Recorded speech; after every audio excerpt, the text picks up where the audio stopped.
I always believe that leaders are learners, and they're lifelong learners, and they're always going to be learning. The moment you think that you've arrived as a leader because your ministry's grown to a certain level, I think that's where you're capped, that's where you're plateaued, that's when you stop learning, that's when you start dying. As long as you can get over yourself consistently and get around people that are bigger than you and get into rooms that are bigger than you, and you can learn and glean and adjust, I think that you can always grow as a leader. Welcome back to another episode of the Wealthy Creator Podcast. I'm your host, Justin Berry, and today I have a really special guest for you all. This brother has done so much work for the kingdom, and if you're a faith and you're a believer, you know that I'm extremely passionate to learn from individuals like that. I mean, he's founded churches, 8 campuses, and he told me he's a glorified foot washer, and I love that because he talks about being a servant. And before you lead anything, before you build anything, you must first serve. I want to introduce to you all Pastor Eddie Vargas. How you doing? Of Restoration Life Church. How you doing? Pleasure to be here with you, man. It's an honor, man. It's an honor. I think, again, like I said, I don't take these moments lightly because anytime you get in front of a man of God and someone of experience that really is putting in the groundwork, helping us build kingdom, it's nothing short of an honor to be, a part and to have these discussions, man. So I'm really grateful for you taking your time and being here today. My pleasure. Absolutely.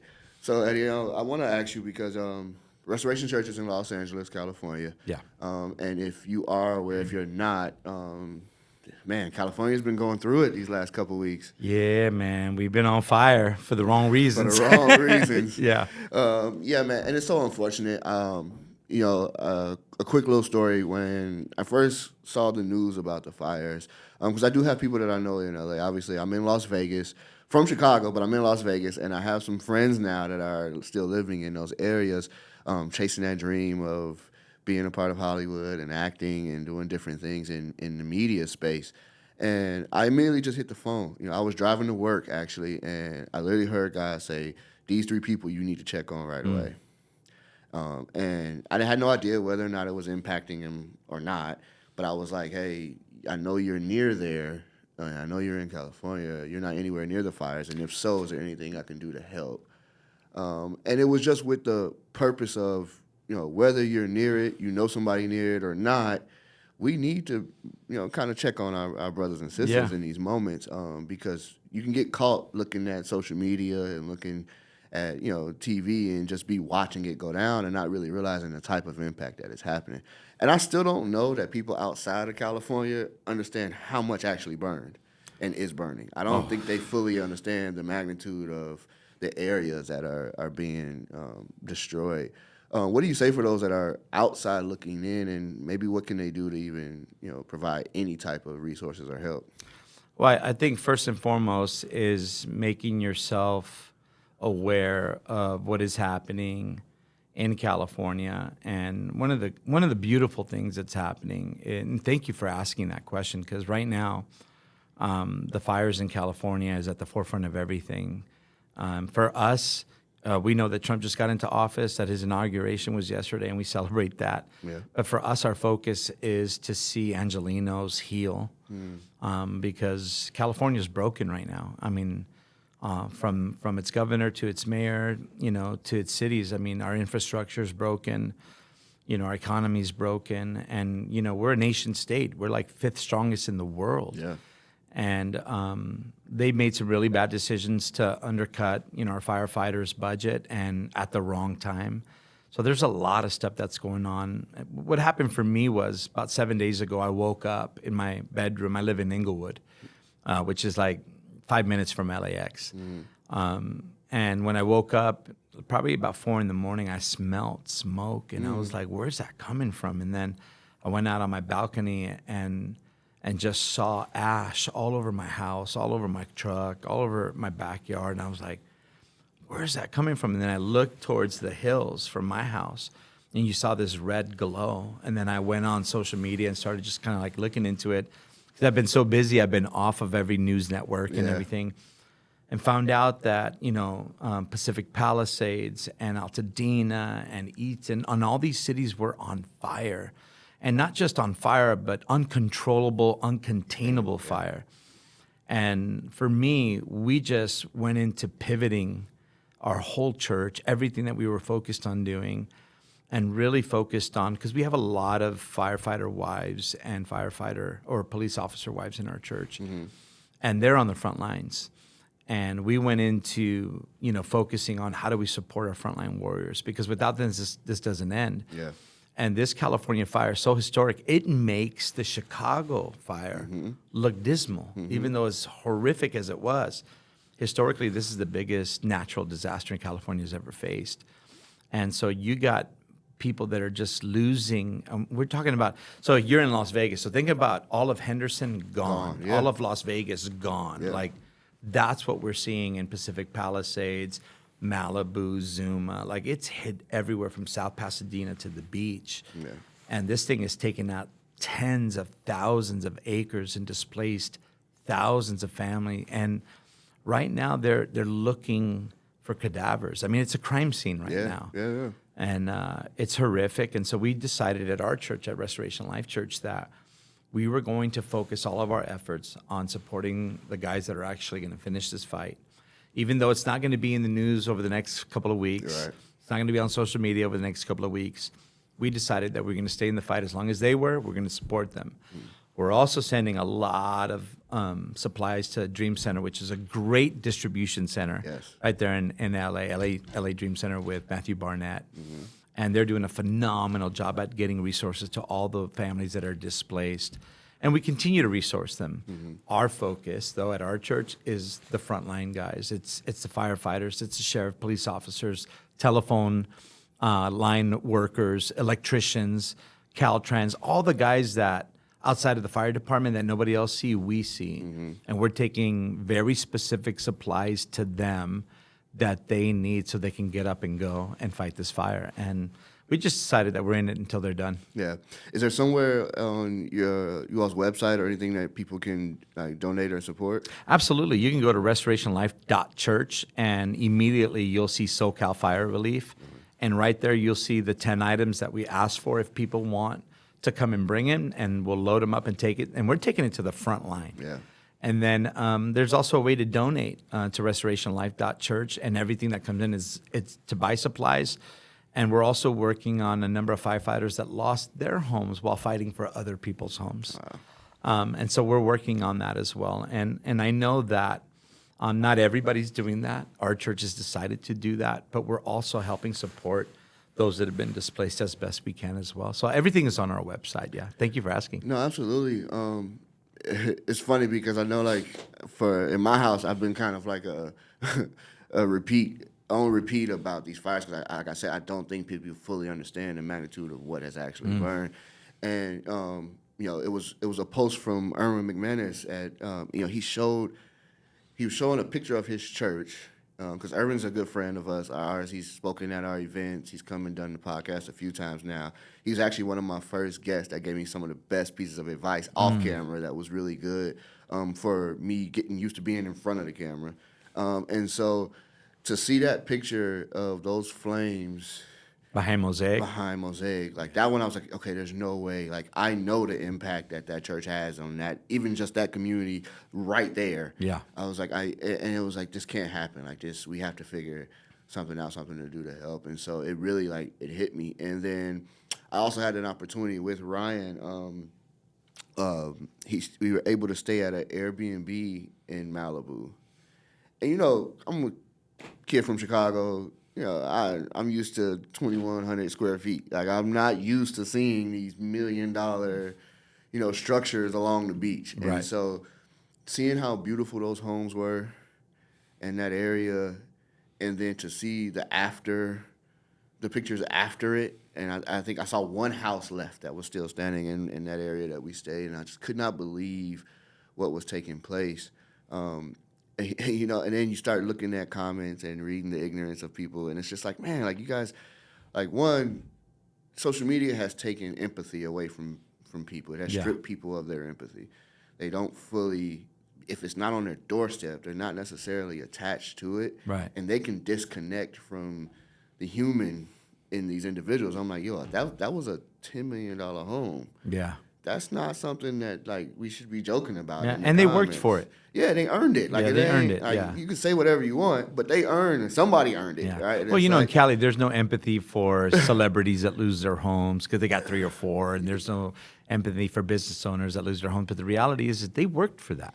yeah. And you also don't, because what you see is the celebrity. You don't see what the celebrities do that are helping their community and all those other things. And so, like, being in media, I understand that, right? Like, there's so much that even Ryan does with the money he's been able to earn that people don't know about. You know what I mean?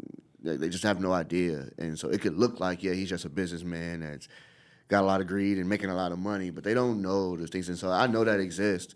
And so I always, again, you just be careful, if you're hearing or listening to this, and where you stand, because you're gonna need that can be you at any moment. Yeah. I always say that. I was like, we're only a couple bad choices or misfortunes away from our entire life changing for the worse.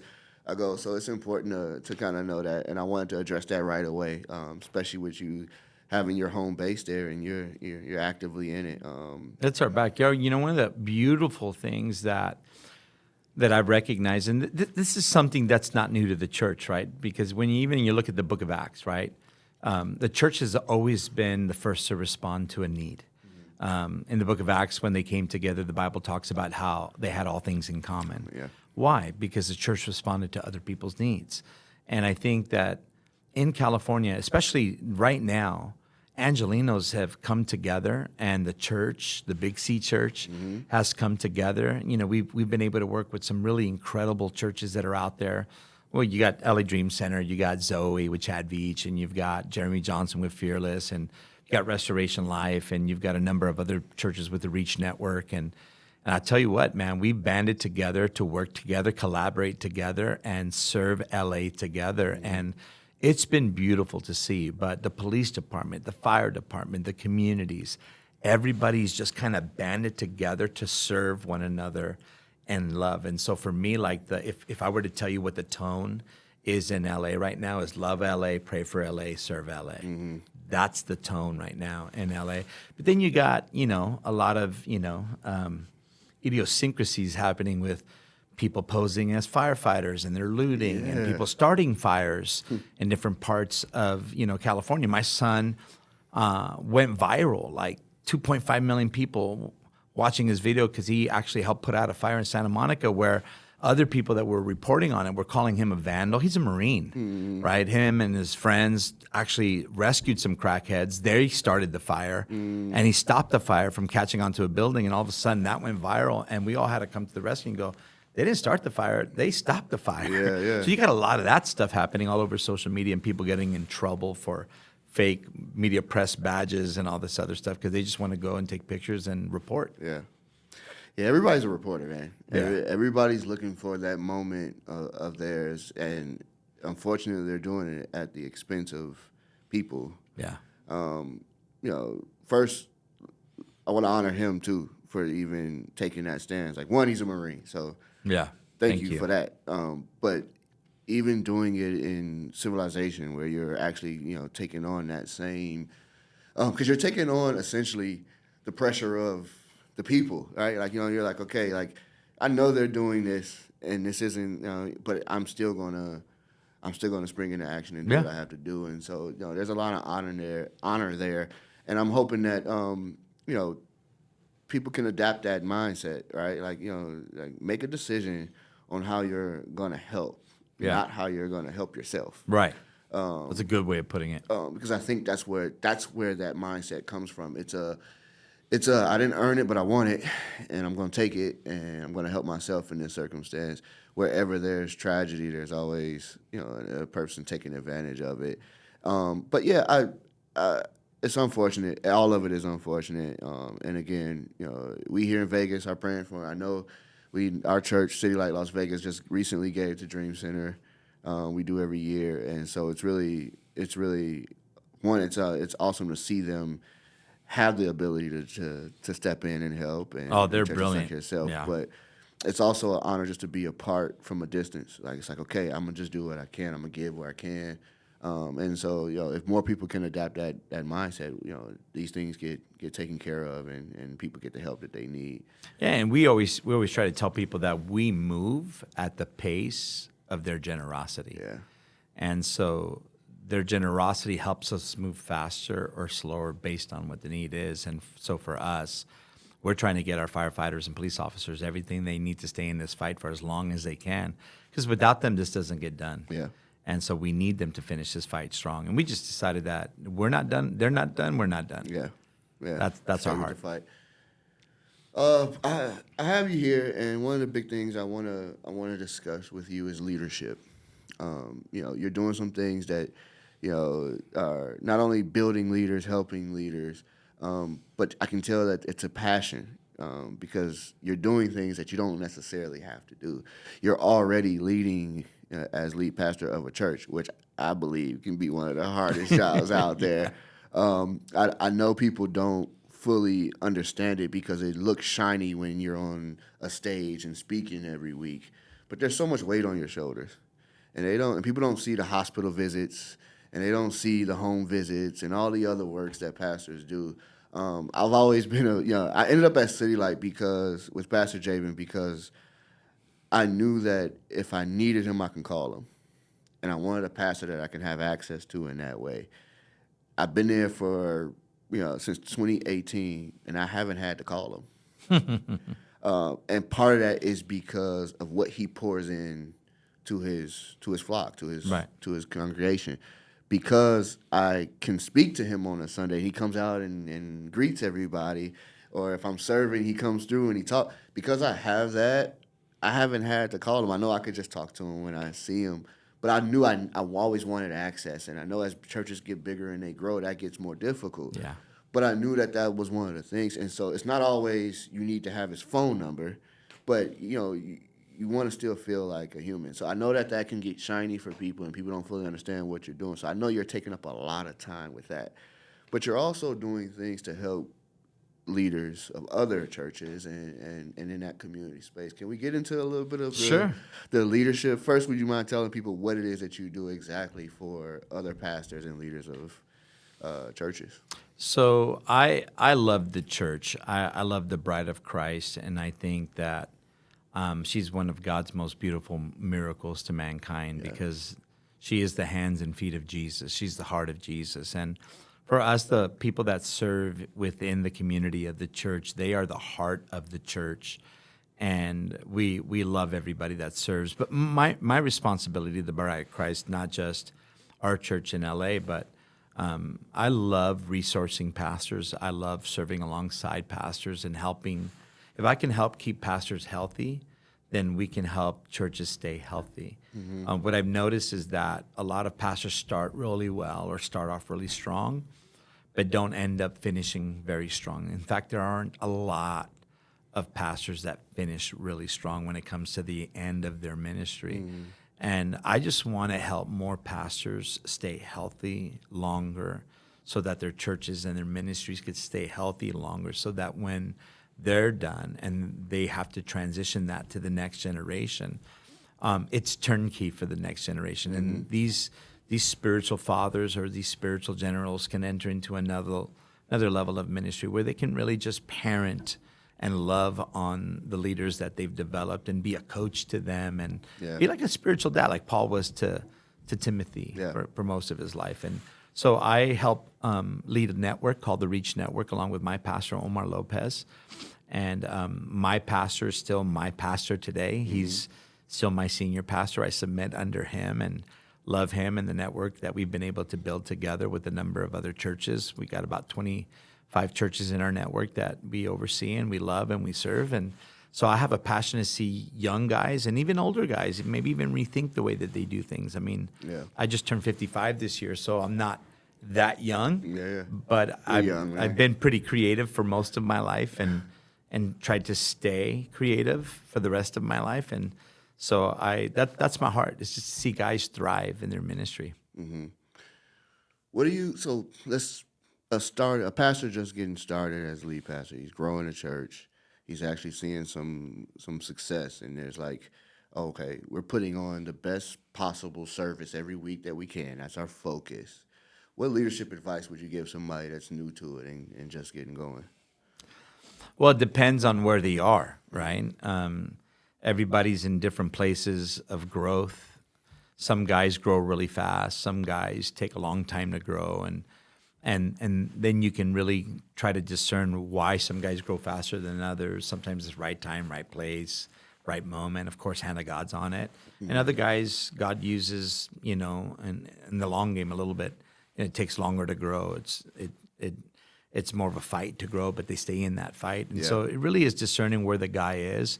I think for me, when I start coaching younger guys, I'm like looking at, okay, how is your discipleship program? Like, what are you doing to disciple and mentor, future leaders? Because as the church grows, the church is going to need future leaders to sustain that growth. Yeah.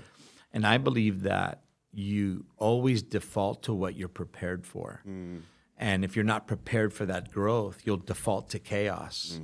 But if you'll default to preparation, then you'll be able to sustain that growth and stay ahead of that growth because you've defaulted to something that you were prepared for, not something that you were caught off guard with. Yeah.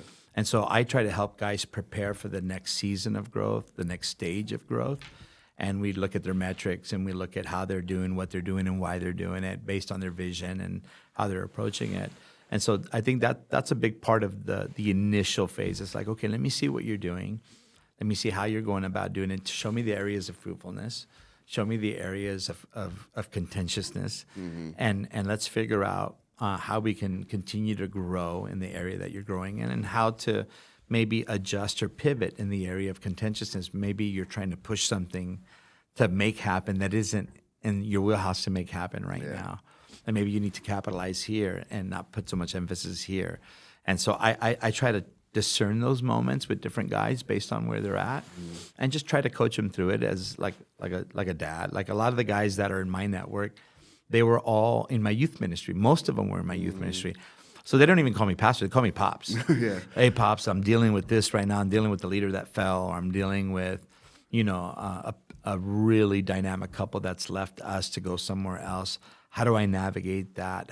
How do I install somebody else in their place? How do I circumvent the pain that's going to cause everybody in our church? And, some things are just going to be painful, but there's purpose in the pain. Yeah. Right? And you just need to navigate that pain so that you can get to the purpose, and you'll find out that you'll probably come out stronger than when you went into it. Because I think some people should leave your church, to be honest with you. I don't think everybody at your church will always be with you for the rest of your life, and that's okay. Yeah. There are seasons for everyone. There's pruning, there's sifting, there's all kinds of things that happen with church growth. But at the end of the day, you got to really discern why they left. And is it because of them? Is it because of you? Is it because of the culture? Is it because of the vision? Is it because it got hurt? I mean, there's so many reasons. So it's a case-by-case issue, and we just try to discern it as best we can. Yeah, it just reminds me like, shortest verse of the Bible, Jesus wept. And I always think to myself, you're talking about the perfect human being and with the same divinity as the Creator. And even he had the emotion to feel for his people. So imagine what a pastor goes through, like you said, when someone leaves a church or for whatever reason they're offended by something you said or something you've done. As a leader, though, because I do understand, like, you're overseeing the majority. How do you deal with the few or the one that may feel away or be offended by something that you've said or done? How do you go about mending and dealing with those type of circumstances? So there's a couple ways that I look at that. For me, I like the way that I structured our church out, and the guys that I try to help, I help them understand my system. That doesn't always work for everybody, right? Because we're all different. But what I like to do is that I focus primarily on the leaders of my church, and I let the leaders of our church pastor the church. Because they're in the small groups. They're on the teams. They're like boots on the ground with all the new people that are coming into our church. Yeah. And so the best way that I can help the people that are coming to my church and are a part of my church or are being heard in my church is to really disciple our leadership really well so that they know how to respond and not react, right? Because reacting is carnal. Responding could be very spiritual. And so I teach people how to respond biblically and lovingly to those things. And I also teach our people, I was just having this conversation with my friend Robert. I said, I actually love confrontation because the motivation for confrontation is restoration. That's good. And so for me, I always go into every difficult situation understanding that I'm coming into this because I want you to be restored. I want our relationship to be restored. I want your vision to this house to be restored. I want your relationship to a leader that you got into it restored. I want the interpretation of what you heard on Sunday to be actually restored so you could hear what God said and not what Satan whispered. And so I actually look forward to confrontations in a way that I don't think a lot of people in my positions do. Most people are trying to avoid it. I'm like, bring it, because I want to restore you. Yeah, you're looking at the end goal, not necessarily the circumstance that's at hand in the moment. That's powerful, though, because I think that applies or should apply to every relationship, right? We're all humans, so there's going to be things that we miss, we make mistakes on.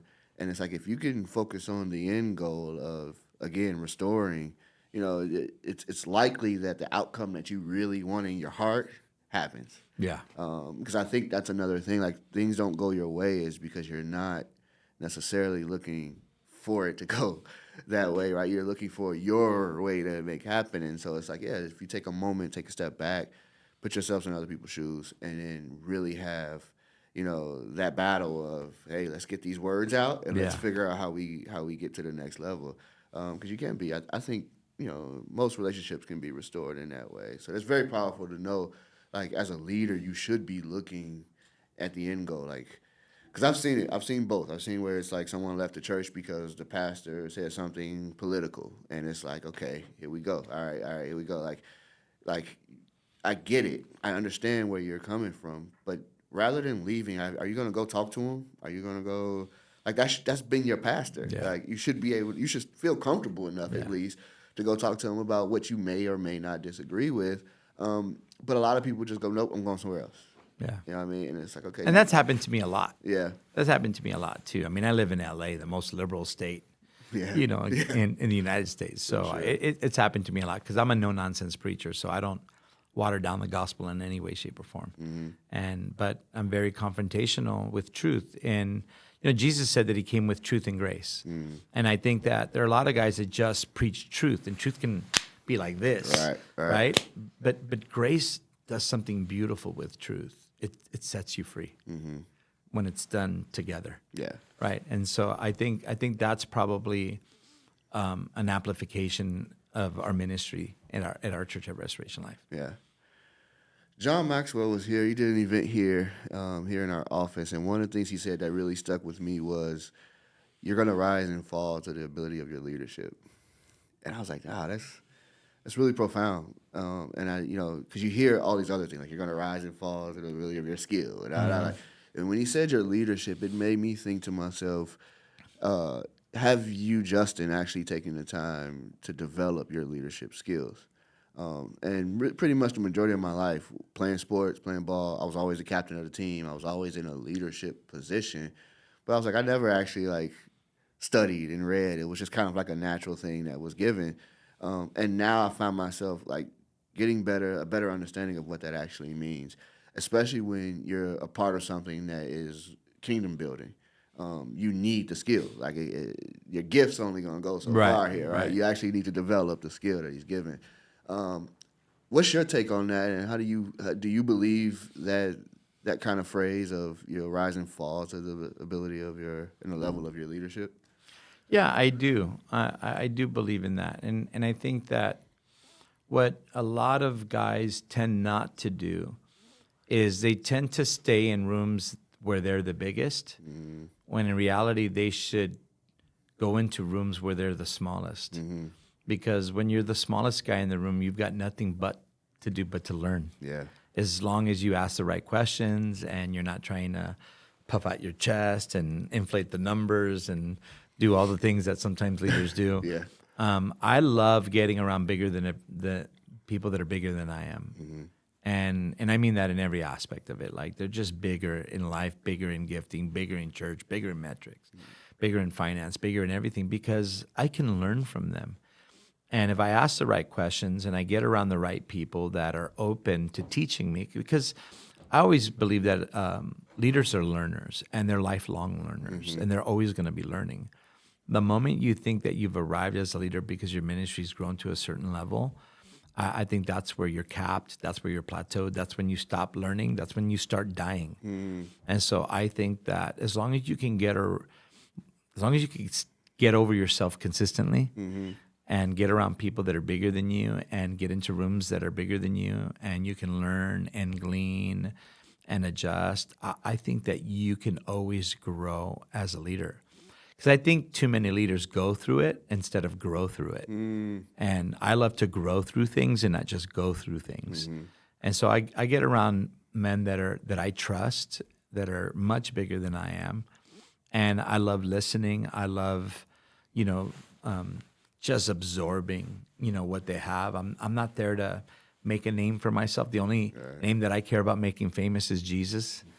But I also know this about leaders is I think the greatest leader is the one that serves. I think Jesus said that best, right? And I think that a lot of leaders today tend to want to be in a leadership position more than they want to be in a servant's position. And I think what the quote is, if serving is beneath you, leadership is beyond you. Yeah. And so many people have tried to take serving or sacrifice out of serving. They serve out of convenience, not out of covenant. When in reality, we serve out of sacrifice. And Jesus sacrificed all, to serve us. He said that I didn't come to be served, I came to serve. So the greatest among you will be those that serve you. And so I just think that the greatest leaders are the ones that serve the body of Christ in humility, with integrity and character. And they're the kind of leader that walks into the room and doesn't say, hey, here I am. Yeah. They walk into the room and they go, hey, there you are. And that's the kind of leader that I want to be. And that's the kind of leader that I want to develop, not just in my church, but when I go visit churches that ask me to come and connect and help them coach them through some stuff. I want them to be the kind of leader that serves the bride, that isn't just out there as the front person, and really the only famous person in my church is Jesus. Yeah. I don't like celebrity leadership. It gets under my skin. I understand why people do that with people. But I just think that the greatest celebrity is Jesus. Yeah. And I want to make sure that whenever I connect with somebody that's in need, that I help them understand that, because that'll go so much further. Because, we're all men. we all got egos. Right? We all got to deal with that side of us. Yeah. And I've had to deal with it. Everybody's had to deal with it. I'm sure you have. Oh, yeah. And then you're reminded, I'm a servant. Absolutely. I'm a no one servant to someone. Absolutely. But I also know that God's called me to this, and I don't minimize the importance of my expression or my testimony, what God's brought me out of and what God's taken me into. Yeah, and I was going to get to that next, because I've recently understood that humility can also be used by the enemy, and that there is a fine line between being humble and not actually stepping into what God's calling you to. Yeah. How, someone that's dealing with that or going through that, or maybe not even experiencing it, but they will, they feel a calling on them, on their life, and they're understanding that there is a purpose behind why they're in the situation they're in, but they're so humble that it is actually being used by the enemy to keep them unfulfilled and not fully reaching the potential that they have. How do they decipher that and kind of navigate that space? What advice would you give to that individual?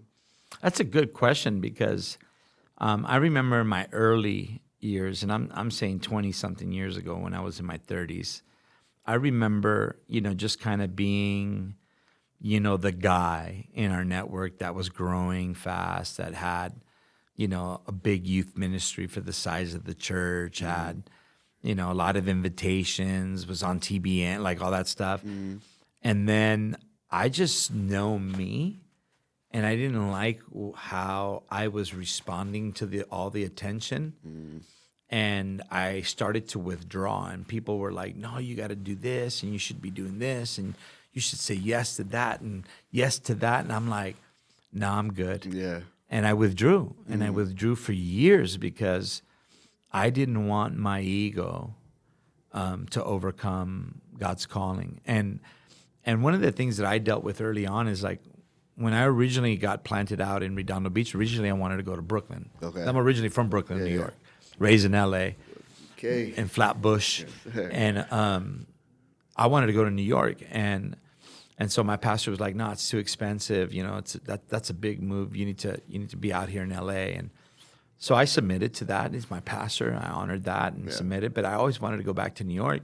So at about the 3-year mark, I went full time into ministry, and I was establishing pastors and leaders in our church, and church was thriving. And like, man, now's the time to go to New York. Leave this year, go to New York, and went to New York and went through all the boroughs, and was looking at Park Slope, Brooklyn, and really wanted to go back there, pioneer with my family. And I remember, sitting with my wife, and my wife Roxanne, she's just a brilliant woman of God, fears God.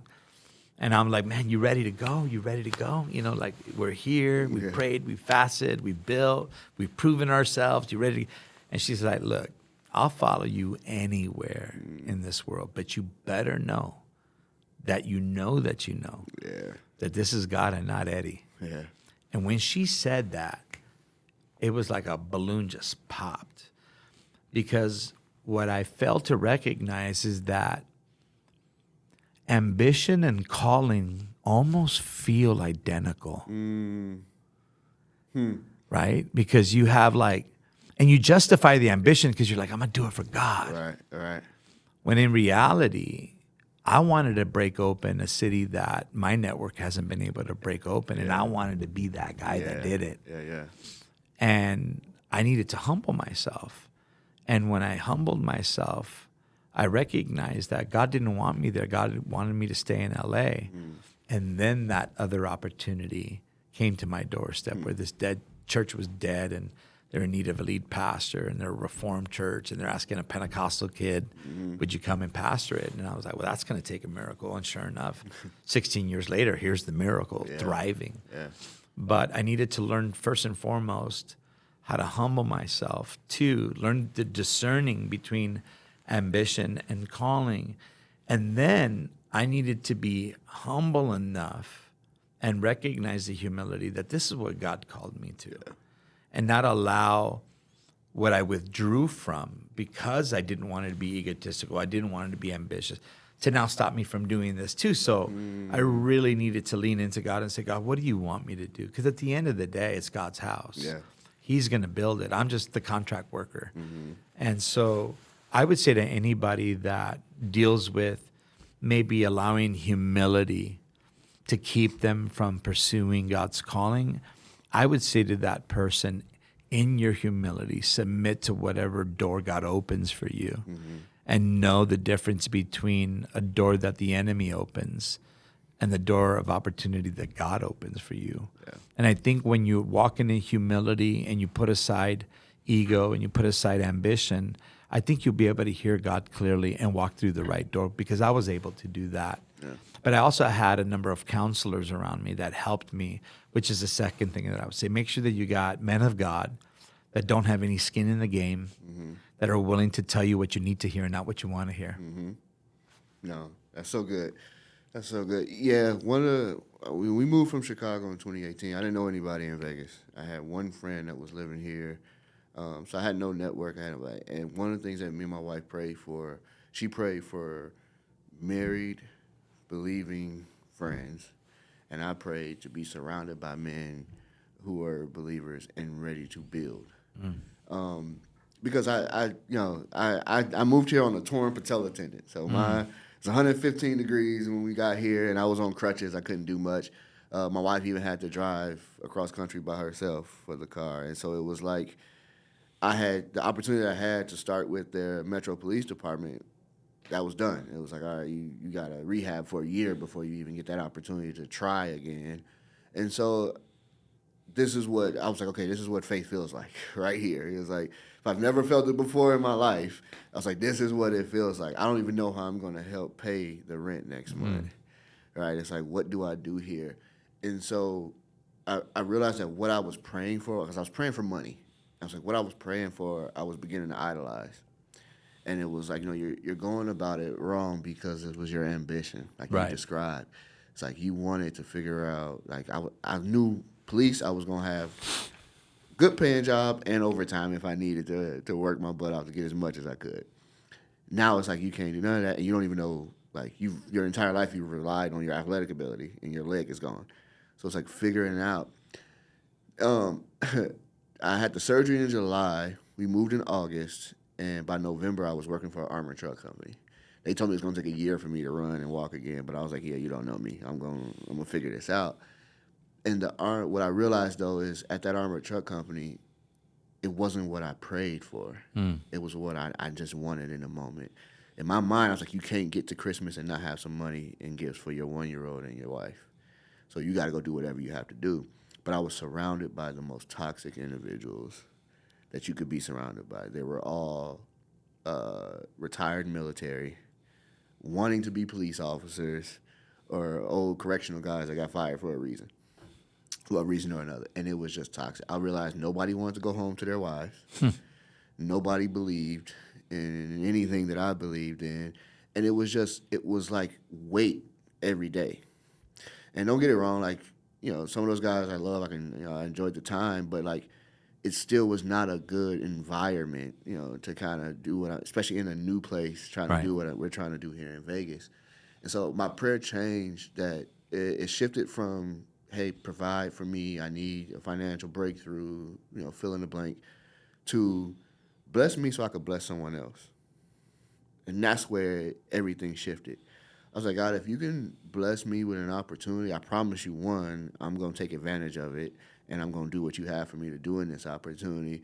But two, I'm also going to take that opportunity and bless as many people around me that I can. And everything changed. Like, everything shifted in that moment where opportunity after opportunity after opportunity came to where I can say no to some, and I can also go, no, this is the one, and then get in that and be surrounded by other Christian men. Right. And then get in that and watch the business shift to a kingdom business. And then get in that, and all of a sudden I'm not behind the camera filming, I'm in front of the camera speaking and growing and following and building influence.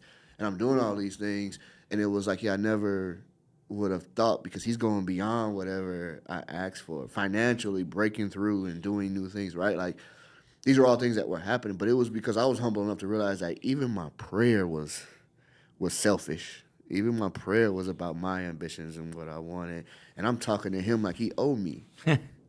Like he hasn't already paid the price, right? Yeah. Like he owed me that. And I was like, no. Like, so I realized that, like, yeah, because of your own pride, your own ego, and your own ambition, you were blocking what he's calling you to. And then again, I get in that, and then you start to feel yourself a little bit, your shoulders and your chest go out a little bit. And you have to change again. You have to shift again. And then it becomes, wait a minute now, like, I'm calling you to something even bigger than this. Yeah. All right? It's time now to kind of surrender to me and let me have this. What you thought was a lot, you don't even know. And so it's like, all right, here we go again. Let's start building and let's start growing. And so my advice to anybody that is in no circumstance trying to just figure life out, all right? Like, figure out how you're going to serve someone else. Like, even with your little bit, like, how do you do it? Sometimes serving is just your words, just your advice, your experience, what you're going through. And sometimes that breakthrough is with obedience and releasing whatever you have, whatever stronghold you have holding you back. And so it is important. You spoke on how important it is to have your own leadership, right? The fact that you still call your pastor, and you have those underneath you that call you. As a leader, as a man of God of influence, and a shepherd of a house, how important is it that you you continue to build those relationships to cover you. Oh my gosh. I think one of the main reasons that I've seen why pastors fall from grace in that way is because they don't have anybody in their lives that they license to confront them or correct them or even rebuke them if need be. Sometimes guys get so big in their own head that they don't allow anybody else to speak into their lives as a spiritual father or a mentor. I believe that every man needs 3 levels of leadership. I believe that every man needs like a mentor and a hero. Like a hero is somebody that you've always looked up to, someone that's so far away that you'll probably never meet, but should you ever meet him, you'd be blown away by it. Dr. Jack Hayford was that for me, and I was able to sit under him and then eventually have dinner with him and his wife before they ended up passing. But he was a hero of mine, Dr. Jack Hayford, and amongst other guys. But I've never met Martin Lloyd Jones. I've never met Leonard Ravenhill. I've never met R.C. Sproul. Like, there's a bunch of guys that I just really like. These are heroes of faith. Yeah. And then you've got like mentors, men that are bigger than you. They're bigger in ministry. They're bigger in finance. They're bigger in life.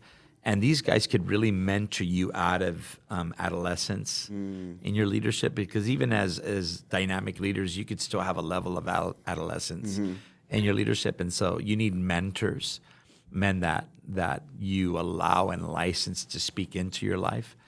And then you need peers, guys that you could just roll with, guys that you could just talk it up with and chop it up with and just kind of bounce things off of. And they're on your level, but they're your peers, they're your boys, They kind of run at your pace. They have your size ministry, and you can collaborate together. You can do things together. So these are mentors. And then you got guys that you deposit into, right? So you got heroes and mentors. You got peers, and then you got disciples or people that you deposit into. And I think every leader needs those 3 levels to stay healthy as a leader. Yeah, right? You need people to look up to, people to look across to, and people to deposit into. And that's why we have a culture of honor at our church. We call it 360 honor up, down, and all around. Okay. And so I think that any leader that doesn't have someone that they license to speak into them or to correct them should they need to is in danger, like massive danger of falling hard. Because if you look a lot of the past great leaders, they were too big for everybody around them. Yeah. And they didn't allow anybody to speak into them. And so when they fell really hard. And, of course, strike the shepherd, scatter the sheep. Scatter the sheep, yep. Yeah, that's good. What are some myths about leadership? Oh, that you're the boss, that you're the shot caller, that you're all these things. And I'm like, man, if you only knew, we work 24/7. And what you get to see on Sundays for 45 minutes, like I used to have this I used to go to my church. They're like, what do you do the rest of the week? You only work on Sunday for about 45 minutes. And I'm like, yeah, if that were only true. Preaching is like 10, 15% of ministry. Yeah. The rest of it is what nobody else sees. It's keeping your house in order, which to me is essential, right? I'm married to my wife now, going on this next year will be 35 years happily married. Oh, well, let me say it again. I'll be happily married for 32 years, married for 35 years, because the first 3 were brutal. Rough, huh? But I think I've got the greatest marriage on the planet, because I've spent a lot of time investing in my marriage, a lot of time investing in my children and keeping my house in order. Because if your home's not in order, you have no business leading in God's house. Yeah. And so for me, that's a major focus of mine. In fact, I always start there with guys that I go coach. Yeah. Like, hey, how's your home? How's your marriage? How are your kids doing? Because if that's not right, who cares about anything else? I mean, of course we care, but that's in the scope of things, you gotta have your home in order. Yeah, I always say that the wife is the only cheat code.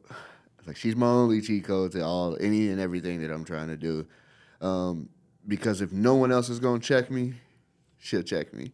And if no one else is going to see things before I see them, it's going to be her. Yeah. Find a wife, find a good thing, right? Yeah. That's for sure. Yeah, so I would say that, your marriage has got to be essential.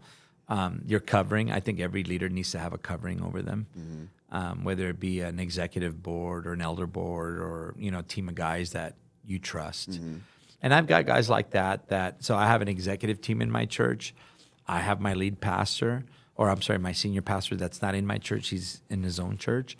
But I also have an executive board of leaders that are not my pastor or not my executive board in my church. They're my friends who are bigger than I am, much, much bigger than I am, and who can at any moment call me out on anything, and they've been licensed to do so. Yeah. So I have all these guardrails set up for me to keep me focused, to keep me spiritually healthy, mentally healthy, emotionally healthy.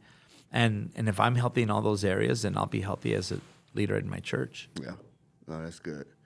That's good. Yeah, I mean, there's some things, I love what you said about a number one myth is that you get all this free time and that you're doing your own thing. Because I think that applies not only to pastors and leaderships of churches, but it also applies to leaders of businesses.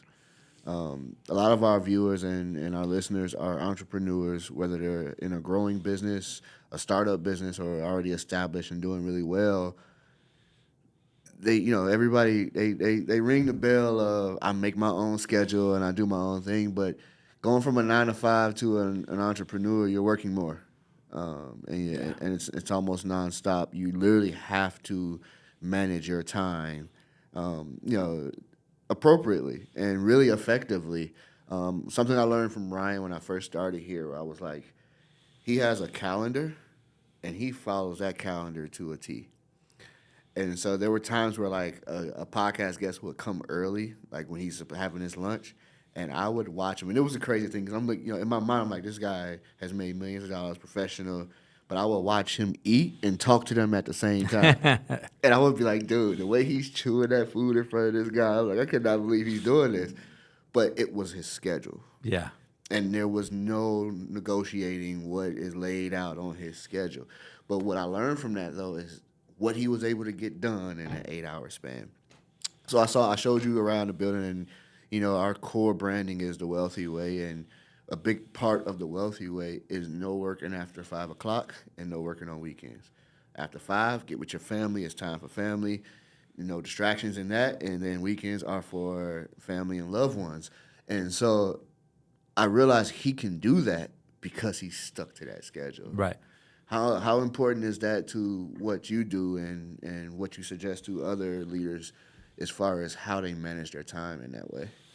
So the way I approach and you're right, to be a successful leader, you have to be a professional time manager.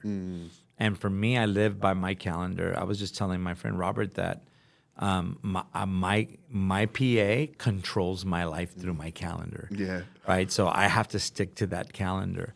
But a lot of people talk about balance, right? Like, hey, you need to balance with your family, balance with your church, balance leadership, balance all this stuff in balance. And I ran a company. I was a business owner for a number of years, automotive repair facility, a master transmission technician. And then I started running companies for AMCO before I went full-time into ministry.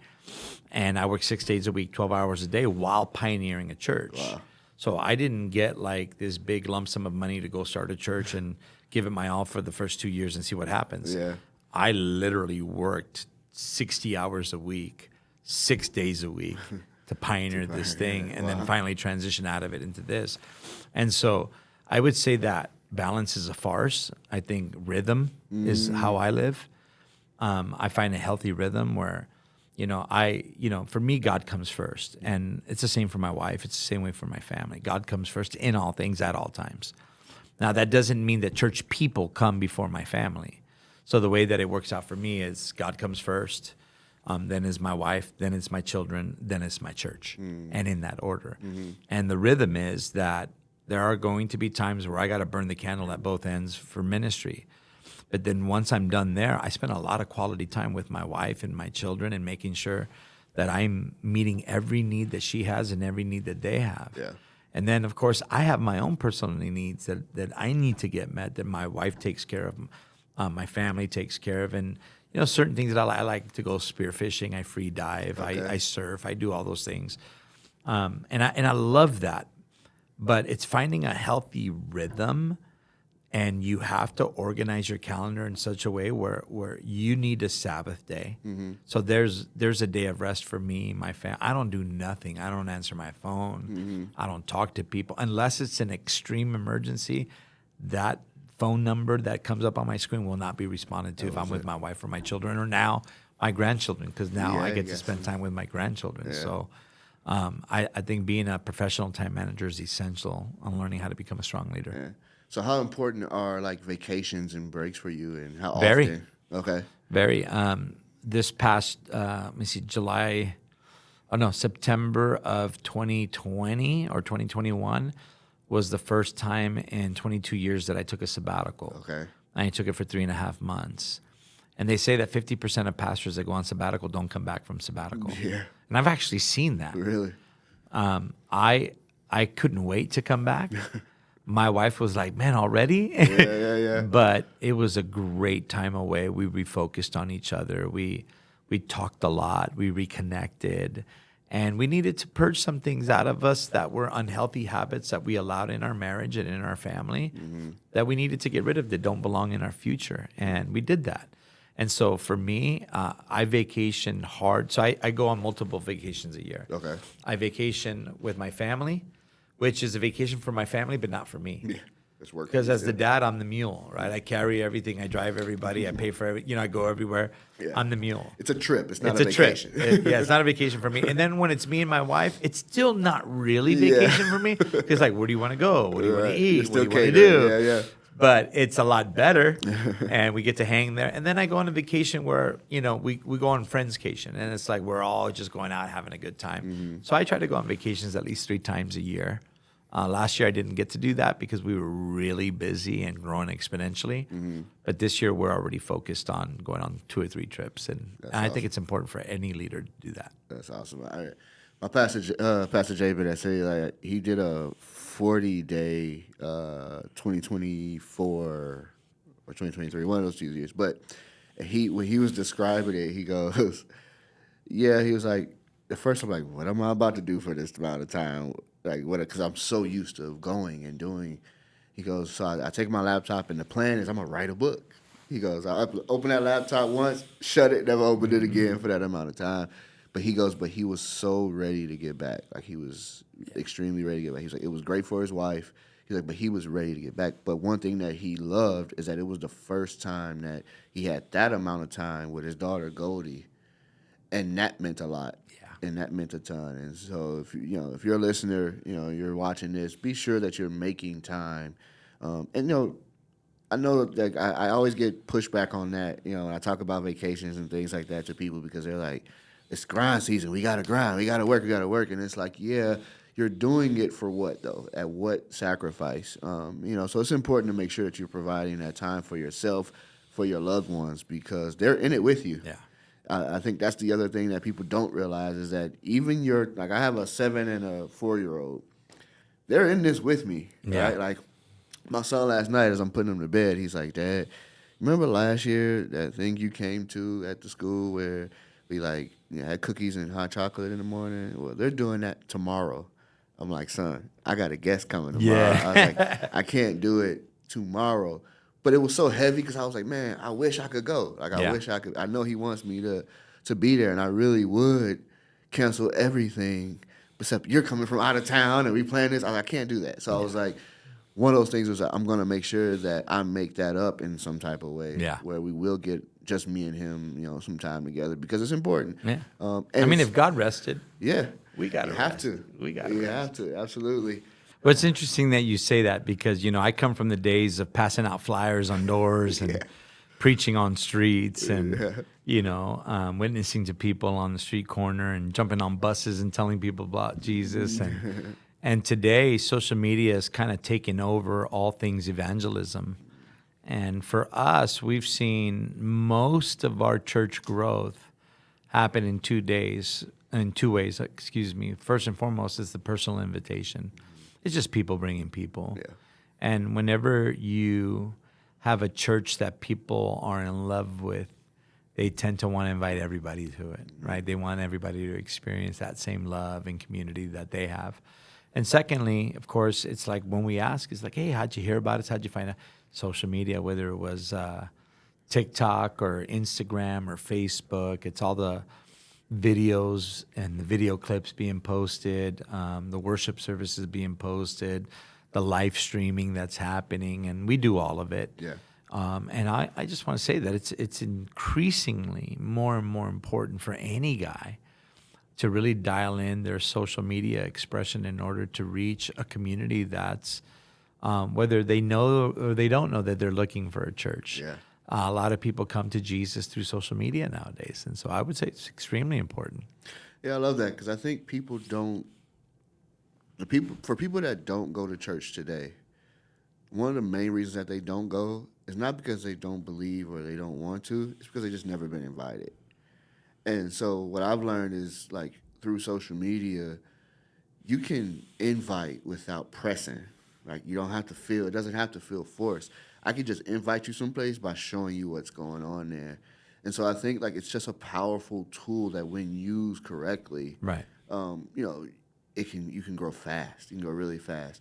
I got committed to serving. I told you this a little bit before we started. I got committed to serving like fully at City Light Las Vegas during COVID.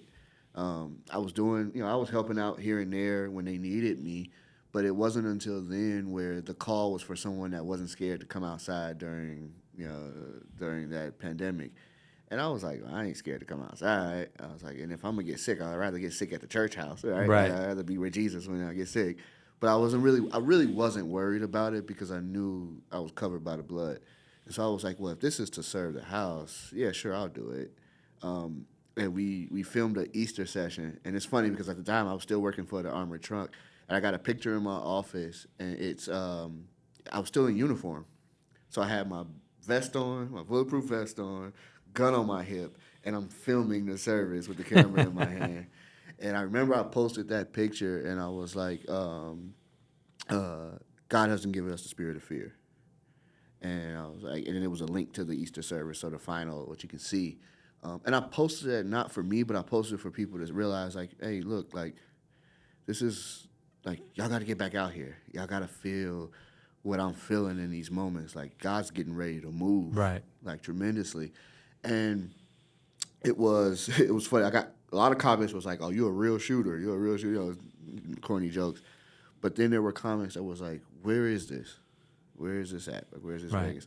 And then I had to tell people like, look, we don't have service outside every week. This was just for Easter. But I was like, this is what you. And I start sending those links out, and people start hearing the word. And so I remember when we finally opened back up, we were talking about it because we was like, man, we didn't know. We only knew from what attendance looked like online what it was going to be like opening again. And I mean, there were people from all over the world coming. I met somebody from New Zealand. I was like, hey, man, I flew in to Vegas for a conference, and I've been watching y'all stream the last 2 years. He's like, and there's another guy that was from Australia. He was like, yeah, I saw Pastor Jay when he came and preached at a church here, but when I got here, I was like, I gotta come see it for myself. And it's funny because they all were like, I didn't know it was gonna be so small in here. And I was like, yeah, camera effects, right? Yeah. But it was what I was learning in that moment though is that you can use these platforms for your own personal gain, or it is just another way of serving. Yeah. Right. So like, not only am I serving the house because they do need an individual to film, but I'm also serving the people watching and viewing. And now we're streaming into prisons. And one view can count for 300 in that prison. Right. I had the opportunity to film with God Behind Bars, to actually go in and see it and do it. So it's like all these things and opportunities have come from it. It's where I've met my entire network now is in the local church. So yeah, man, it's important. And I think, as a pastor, I hope you really get the opportunity to kind of sit back and look. You're also training and building professionals. My entire team has been hired from the church. Austin, who you see here, we took him out of school going into his sophomore year. And was like, if you know what you want to do, here you go. All right, like, and so it was like, but you're building professionals, right? Like, there's no other place, there's no other university, school, or training facility that you can walk in as a volunteer and get professional grade equipment and Right. learn on it. Right. And so even when people ask me, how do I hire someone like you or a new videographer or photographer, I go to your local church. And so I'm even using that as a way to invite people, right? Like go to the local church. That's where you're gonna find the best, people for what you're looking for. But it's so powerful. It's so powerful, and I think that again, when used correctly and really poured into by each individual, each church, man, there's gonna be a lot of fruit coming from that. Absolutely. I think it's really interesting that you say that, because when we were going through quarantine, like I said, we shut down March 2020 like everybody else did. Mm-hmm. And then we went into full, a lot. What was interesting is that a lot of people that were Christian were afraid to go to church, Yeah. while a lot of people that were not Christian were afraid to go to hell, and so they wanted to go to church. Yeah. And so our church legit had, I started an internship program with our young adults 2 years prior to quarantine.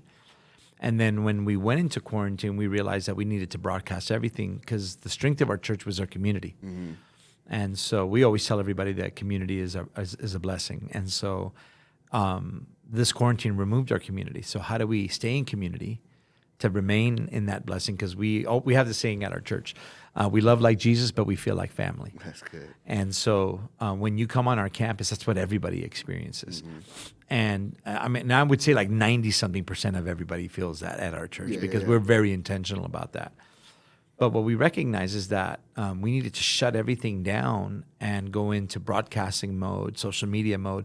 So like you, we were producing videos, we were producing content. We went overboard on producing content. Mm-hmm. We locked into the cafe at our church for about 12 hours a day. We did worship music. We did worship recordings. We did sermon preaching. We did all that stuff, and then posted it up on Sunday.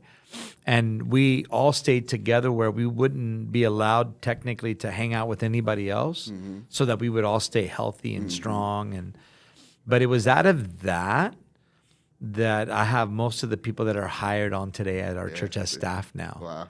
Because those young adults that were in my internship program that leaned in and went all in during quarantine, those are the people that I hired. Yeah. And that are running with me today. Yeah. I mean, that's how it goes, man.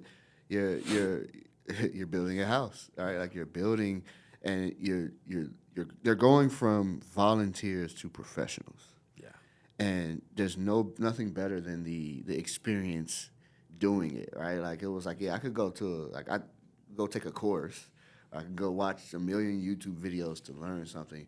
But I also get to every week practice the skills. Yeah. Right? And sometimes multiple times a week. So yeah, again, I honor you for what you do. My hope is that there is, this relationship grows, and that, there's some partnerships and things that we can do together to help build kingdom. Let everybody know where they can find you and support you.